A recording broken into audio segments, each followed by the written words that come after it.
네, 안녕하세요. 동아대학교 병원 감염내과에서 진료하고 있는 정동식입니다.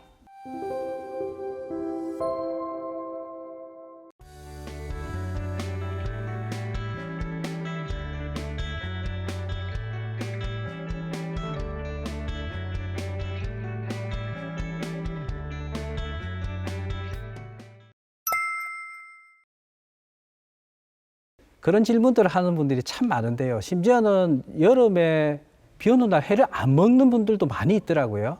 근데 가장 중요한 것은 온도가 높거나 습한 기온 환경일 때 이 세균들이 잘 자랄 수가 있기 때문에 아마 비 오고 여름철이면은 그런 환경들이 많이 이루어지기 때문에 발생이 많이 생기는데 뭐 위생 관리만 철저히 한다면은 큰 문제가 없을 것 같습니다. 더구나 겨울에 비 오는 날은 먹을 수 있겠죠.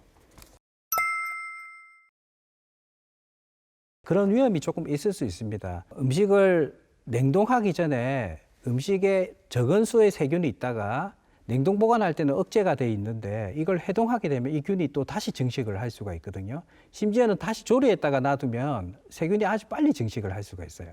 그래서 꼭 필요한 부분만 해동을 하셔가 음식을 드시는 게 식중독을 예방하는 데 아주 중요할 수 있을 것 같습니다.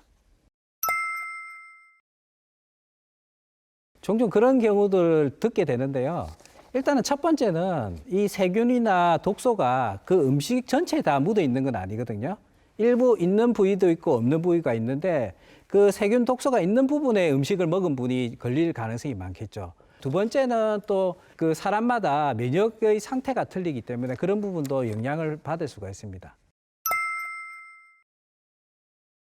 일단은 우리가 식중독이 생기게 되면 우리가 설사라든지 구토를 하게 되고 설사 구토로 인해서 몸에 수분이 부족하게 되고 전해질이 불균형이 옵니다. 그래서 전해질이라고 하면 대표적으로 우리가 이제 또 소금 성분을 가진 전해질을 이야기를 할 수가 있기 때문에 그런 경우에는 이렇게 설탕물이라든지 소금물을 이렇게 조금 드시는 게 도움은 될 수가 있는데 소금물을 저는 도저히 마실 수는 없을 것 같은데요.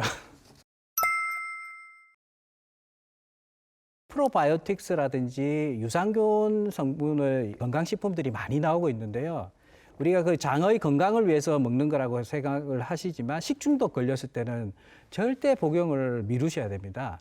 왜냐하면 이것도 하나의 균이기 때문에 오히려 감염증을 더 악화시킬 수가 있기 때문에 우리 식품의약품안전처에서는 이 부분을 아주 주의해야 된다고 경고를 하고 있고요. 특히 항생제를 복용하고 있거나 치료하고 있는 중에 같이 복용하는 것은 피하셔야 됩니다. 우리가 어느 정도 치료를 하고 난 이후에는 상당히 도움되니까 복용할 수 있지만 식중독 증상이 있을 때는 피하시는 게 좋겠습니다. 가능한 한 음식을 좀 익혀서 드시는 게 좋을 것 같고요.